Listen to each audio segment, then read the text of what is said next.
Sejak 1982, Lopa menjabat sebagai Kepala Kejaksaan Tinggi Sulawesi Selatan. Begitu diangkat sebagai Kajati Sulawesi Selatan, Lopa membuat pengumuman di surat kabar. Ia meminta masyarakat atau siapapun tidak memberi sogokan kepada anak buahnya. Dengan keberaniannya, Lopa kemudian menyeret seorang pengusaha besar, Tony Gozal alias Go Tiongki, ke pengadilan dengan tuduhan memanipulasi dana reboisasi 2 miliar rupiah. Padahal sebelumnya, Tony dikenal sebagai orang yang kebal hukum karena hubungannya yang erat dengan petinggi di pusat. Namun bagi Lopa, tak seorang pun yang kebal hukum. Keberhasilannya itu membuat pola yang diterapkannya dijadikan model operasi oleh para jaksa di seluruh Indonesia. Ketika Lopa menjabat sebagai Jaksa Tinggi Makassar, dia berhasil meringkus koruptor kelas kakap, salah satu sahabat Soeharto, yakni Bob Hasan. Bob ialah seorang pengusaha bisnis kayu dan mantan Menteri Perindustrian. Lopa berhasil memasukkan Bob ke dalam LP Nusa Kambangan, meski saat itu Soeharto sedang memimpin.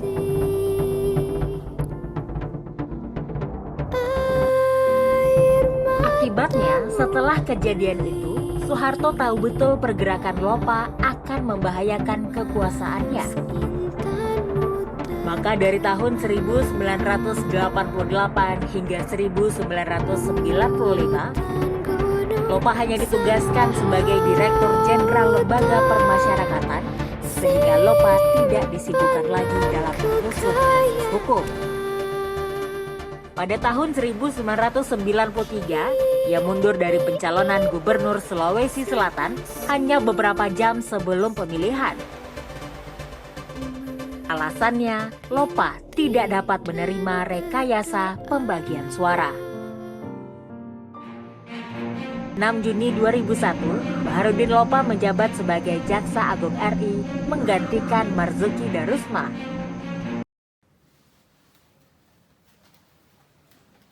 Akuntabilitas yang ada pada Baharudin Lopa adalah seorang ahli hukum yang jujur serta menjunjung tinggi undang-undang.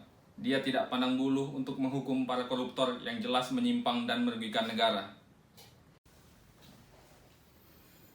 Dengan kutipan anti korupsi Baharudin Lopa, yaitu kebijakan pemerintah harus terbaik bagi rakyat, bukan untuk kepentingan penguasa. Meskipun kehidupannya mulai terusik dan terancam, namun tetap mengatakan tidak pada korupsi. Nilai nasionalisme yang ada pada diri Baharudin Lopa, yaitu dengan keterbatasan sarana dan prasarana, beliau tetap semangat untuk menjunjung dan juga menegakkan keadilan yang ada di Indonesia. Baharudin Lopa memiliki komitmen mutu yang berintegritas tinggi. Hal ini dibuktikan dengan tindakan yang dilakukan secara berkelanjutan dalam penegakan hukum di Indonesia. Etika sopan dan santun yang dilakukan oleh Bapak Baharudin Lopa dalam penegakan hukum di Indonesia bisa menjadi suatu teladan yang kita ambil untuk penerapan sebagai aparatur sipil negara.